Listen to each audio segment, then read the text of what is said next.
Memenuhi janji. Padanan kata janji dalam bahasa Arab adalah akad. Melalui kata ini, muncul kata yang sering kita dengar, yakni akad, akidah, atau akad nikah. Menurut bahasa, akad berarti janjian atau ikatan yang kuat. Jenis-jenis janji. Yang pertama, janji kepada Allah Subhanahu wa taala yaitu hablum minallah, dan yang kedua, janji kepada sesama manusia, hablum minan nas. Janji kepada Allah Subhanahu wa taala.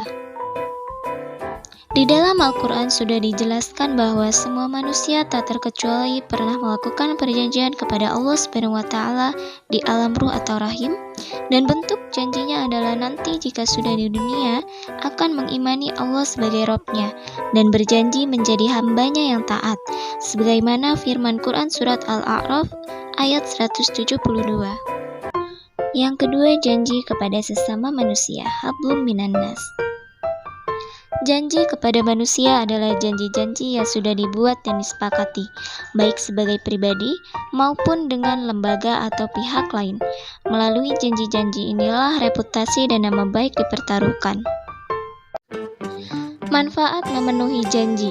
Yang pertama, mendapatkan predikat sebagai muttaqin dan menjadi sebab tergapainya sifat muttaqin. Yang kedua, menjadi sebab datangnya keberhasilan, keamanan, ketentraman, serta jauh adanya konflik dan perselisihan. Dan yang ketiga, dapat menghapus kesalahan dan menjadi sebab dimasukkannya ke dalam surga. Yang kedua, mensyukuri nikmat. Syukur menurut bahasa berarti membuka atau menampakkan. Lawan dari syukur adalah kufur yang berarti menutup dan menyembunyikan. Adapun nikmat menurut bahasa adalah pemberian, anugerah, kebaikan, dan kesenangan yang diberikan manusia, baik berupa rezeki, harta, keluarga, maupun yang lainnya. Imam Al-Ghazali membagi syukur menjadi 3 bagian. Yang pertama, ilmu. Yang kedua, hal atau keadaan, dan amal perbuatan. Melalui ilmunya, seseorang menyadari bahwa segala nikmat yang diterima itu semata-mata berasal dari Allah Subhanahu wa taala. Keadaannya menyatakan kegembiraan. Selanjutnya, amal perbuatannya sesuai dan sejalan dengan fungsi nikmat tersebut. Perwujudan syukur. Pribadi yang bersyukur kepada Allah Subhanahu wa taala ditandai dengan pengakuan, kerelaan, dan kepuasan hati atas segala nikmat yang diterima. Dilanjutkan dengan lisan yang selalu mengucapkan syukur, misalnya banyak mengucapkan hamdalah dan kalimat-kalimat pujian yang disampaikan. Setelah itu, semua nikmat tersebut diwujudkan dan difungsikan oleh anggota tubuhnya dalam ketaatan hanya kepada Allah. Keuntungan menjadi orang yang bersyukur. Yang pertama, jauh lebih produktif. Yang kedua, lebih bahagia dan optimis. Dan yang ketiga, manfaatnya kembali ke diri sendiri. Yang ketiga, memelihara lisan. Penggunaan lisan yang tidak terjaga menjadikan perang yang menimbulkan korban jiwa, mulai dari hitungan yang kecil sampai ribuan hingga jutaan. Sebaliknya, melalui lisan juga muncul berbagai macam kedamaian, kesejukan, cinta, dan harapan yang tersemai di lubuk jiwa untuk satuan, puluhan, ribuan, jutaan, bahkan miliaran umat manusia. Rasulullah Shallallahu Alaihi Wasallam bersabda, "An Abi Hurairah radhiyallahu anhu qala Rasulullah Shallallahu Alaihi Wasallam, man kanu yu'minu billahi wal yaumil akhir falyaqul khairan aw liyasmut." Yang artinya, diriwayatkan dari Abu Hurairah radhiyallahu anhu, Rasulullah Shallallahu Alaihi Wasallam bersabda, barang siapa yang beriman kepada Allah dan hari akhir, maka hendaklah berbicara yang baik, atau jika tidak mampu, maka diamlah. Hadis riwayat Bukhari.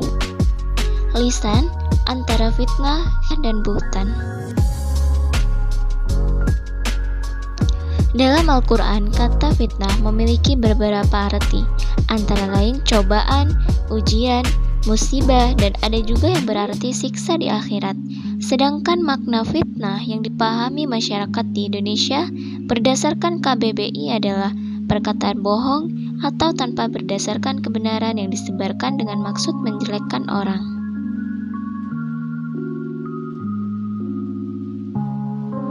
Ghibah adalah membicarakan orang lain, sesuatu yang tidak disenanginya. Jika yang dibicarakan itu tidak ada, keburukan orang yang disebut tidak disandang oleh yang bersangkutan, itulah yang dinamakan buhtan atau bohong besar. Cara menjaga lisan, yang pertama menjauhi kebiasaan berkata bohong dan tidak bermanfaat, jangan pula berbicara yang berlebihan. Yang kedua, jauhi pembicaraan yang batil, kotor dan jorok. Dan yang ketiga, jangan berbicara dusta atau palsu. Yang keempat, jangan gunakan lisanmu untuk menggunjing orang lain. Yang kelima, jangan berkata kasar, jauhi pula melakukan celaan dan melaknat orang lain. Dan yang terakhir, jawablah panggilan orang tua dengan sopan dan santun, serta jauhi banyak berbantah-bantahan. Yang keempat adalah menutup aib orang lain. Aib adalah celah, cacat, nista, noda, perilaku hina, atau ada juga yang bermakna kiasan, yaitu arang di muka.